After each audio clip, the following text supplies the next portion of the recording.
আকাশবাণী কলকাতা। খবর পড়ছে প্রিয়া বিশ্বকর্মা। আরজিকর কাণ্ডে ধৃত সন্দীপ ঘোষের রেজিস্ট্রেশন বাতিল করল পশ্চিমবঙ্গ মেডিকেল কাউন্সিল। আজ এই মর্মে বিজ্ঞপ্তি জারি করা হয়েছে। আর্থিক দুর্নীতি এবং চিকিৎসক পড়ুয়া তরুণীর ধর্ষণ ও খুনের ঘটনায় প্রাক্তন অধ্যক্ষ সন্দীপ ঘোষকে গ্রেপ্তার করে সিবিআই। বর্তমানে তিনি রয়েছেন কেন্দ্রীয় সংস্থার হেফাজতে। উল্লেখ্য, গত 6 সেপ্টেম্বর সন্দীপকে শোকজ নোটিশ পাঠায় রাজ্য মেডিকেল কাউন্সিল। নির্ধারিত সময়সীমার মধ্যে সেই নোটিশের জবাব না দেওয়া সত্ত্বেও সন্দীপের মেডিকেল রেজিস্ট্রেশন বাতিল করা হয়নি কেন তা জানতে চেয়ে কাউন্সিলের সভাপতি ডাক্তার সুদীপ্ত রায়কে গত মঙ্গলবার চিঠি পাঠায় আইএম এর রাজ্য শাখা। অবিলম্বে তাঁর রেজিস্ট্রেশন বাতিল করার দাবি জানানো হয়। এদিকে পশ্চিমবঙ্গ মেডিকেল কাউন্সিল দুর্নীতির আঁতুড়ঘরে পরিণত হয়েছে বলে অভিযোগ করে joint platform of doctors IMA এর রাজ্য শাখা এবং প্রোটেক্ট দি ওয়ারিয়ার্স এর ডাকে কাউন্সিলের অফিসের সামনে চলছে বিক্ষোভ সমাবেশ। মেডিকেল কাউন্সিল সাফাই করো নামে এই অভিযানে রয়েছেন ওয়েস্ট বেঙ্গল জুনিয়র ডক্টরস ফ্রন্টের প্রতিনিধিরাও। অন্যদিকে তৃণমূল কংগ্রেসের প্রভাবশালী চিকিৎসক নেতা সুদীপ্ত রায়ের বাড়ি ও নার্সিংহোমে প্রায় 20 ঘন্টা তল্লাশি চালানোর পর ইডি আজ তাঁকে সিজিও কমপ্লেক্সে তলব করে। দুপুর 1:30 নাগাদ ইডির দপ্তরে হাজির হন সুদীপ্ত। অন্যদিকে সাক্ষী হিসেবে সিবিআই এর কাছে বয়ান নথিভুক্ত করার জন্য আজ সিজিও কমপ্লেক্সে যান ডিওয়াইএফআই নেত্রী মীনাক্ষী মুখোপাধ্যায়।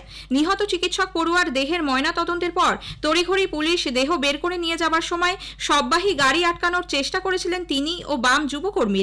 পরিবারের সদস্যরা না আসা পর্যন্ত মরদেহ যাতে রেখে দেওয়া হয় সেই চেষ্টা করেও তারা সফল হননি। বেরিয়ে আসার পর মীনাক্ষী বলেন, যারা দুর্নীতিগ্রস্ত, যারা দুষ্কৃতিকারী তাদেরকে সাজা দিতে হবে, আর যারা তাদেরকে সাজা দেওয়ার থেকে আটকাতে চাইছে তাদেরকেও সাজা দিতে হবে। আজকে সিজিওতে এসেছিলাম, রাজ্যের পুলিশের কাছেও কথা যে দোষীদেরকে দ্রুততার সাথে শাস্তি দিতে হবে। কলকাতার নতুন পুলিশ কমিশনার মনোজ ভার্মা আজ আরজিকর হাসপাতালের পুলিশ আউটপোস্টে যান, কথা বলেন সিআইএসএফ এর সঙ্গে। পরে অধ্যক্ষের ঘরে বৈঠকে বসেন তিনি। এর আগে কাশীপুর, টালা ও সিথি থানাতেও যান মনোজ ভার্মা।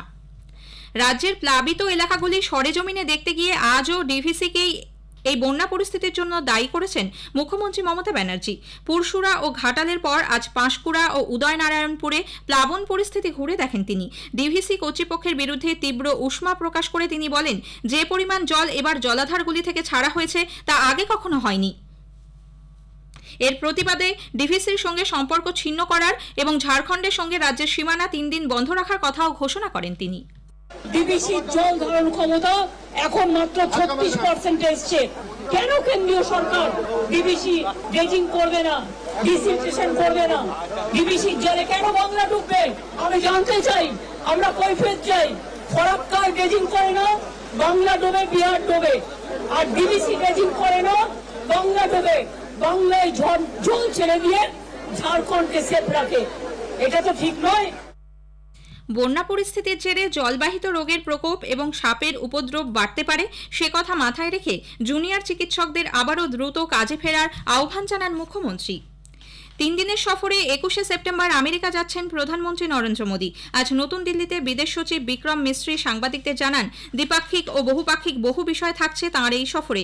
বিভিন্ন ক্ষেত্রে বিদেশি অংশীদারদের পাশাপাশি আমেরিকায় বসবাসকারী ভারতীয়দের সঙ্গে কথা বলবেন প্রধানমন্ত্রী। বৈঠক করবেন শিল্প ও বণিক মহলের নেতাদের সঙ্গে। বিদেশ সচিব জানান, 21 তারিখ ডেলাওয়ারের উইলমিংটনে কোয়াড নেতাদের 4র্থ শিখর সম্মেলনে শ্রী মোদী অংশ নেবেন। তার ফাঁকে মিলিত হবেন দ্বিপাক্ষিক বৈঠকে। 2025-এ কোয়াড শিখর সম্মেলনের আয়োজন করবে Bharat. Summit of the future বা ভবিষ্যৎ নিয়ে রাষ্ট্রসংঘের সম্মেলনে যোগ দিতে ডেলাওয়ার থেকে প্রধানমন্ত্রী যাবেন নিউ ইয়র্কে। খাদ্যে উদ্ভাবন, স্থায়িত্ব এবং সুরক্ষা ক্ষেত্রে বৈশ্বিক মানদণ্ড তৈরিতে সরকার প্রতিশ্রুতিবদ্ধ বলে প্রধানমন্ত্রী নরেন্দ্র মোদী জানিয়েছেন। নতুন দিল্লিতে আজ ওয়ার্ল্ড ফুড ইন্ডিয়া 2024-এর প্রথম দিনে ভিডিও বার্তায় প্রধানমন্ত্রী বলেন, এদেশে খাদ্য সংস্কৃতি বৈচিত্র্যময় এবং কৃষকরা এর মেরুদণ্ড। সরকার উদ্ভাবনী নীতি এবং তার বাস্তবায়নের মাধ্যমে কৃষকদের সহায়তা করছে বলে তিনি জানান। প্রগতিশীল কৃষি পদ্ধতি, শক্তিশালী প্রশাসনিক কাঠামো এবং সর্বাধুনিক প্রযুক্তির গুরুত্বের কথা উল্লেখ করে শ্রী মোদী বলেন, খাদ্য প্রক্রিয়াকরণ ক্ষেত্রের রূপান্তরে সরকার ব্যাপক সংস্কারের উদ্যোগ নিয়েছে। সড়ক পরিবহন ও মহাসড়ক মন্ত্রী নীতিন গডকরি বলেন, আগামী বছরগুলিতে সরকার জীবাশ্ম জ্বালানি আমদানির পরিমাণ কমাবে। পরিবর্তে পরিবেশ বান্ধব হাইড্রোজেনের ব্যবহার বৃদ্ধি করা হবে। নতুন দিল্লিতে আজ এক অনুষ্ঠানে তিনি বলেন, সরকার বর্তমানে মিরাই প্রকল্পের ওপর কাজ চালিয়ে যাচ্ছে। হরিয়ানা বিধানসভা নির্বাচনের জন্য বিজেপি দলীয় ইস্তেহার প্রকাশ করেছে। ইস্তেহারে মোট 20টি সংকল্প নেওয়া হয়েছে। এর মধ্যে রয়েছে লাডো লক্ষ্মী যোজনার আওতায় মহিলাদের ব্যাংক অ্যাকাউন্টে প্রতি মাসে 2100 টাকা করে প্রদান, আইএমটি খোদার আদলে 10টি শিল্প শহর নির্মাণ ইত্যাদি। খবর শেষ হলো।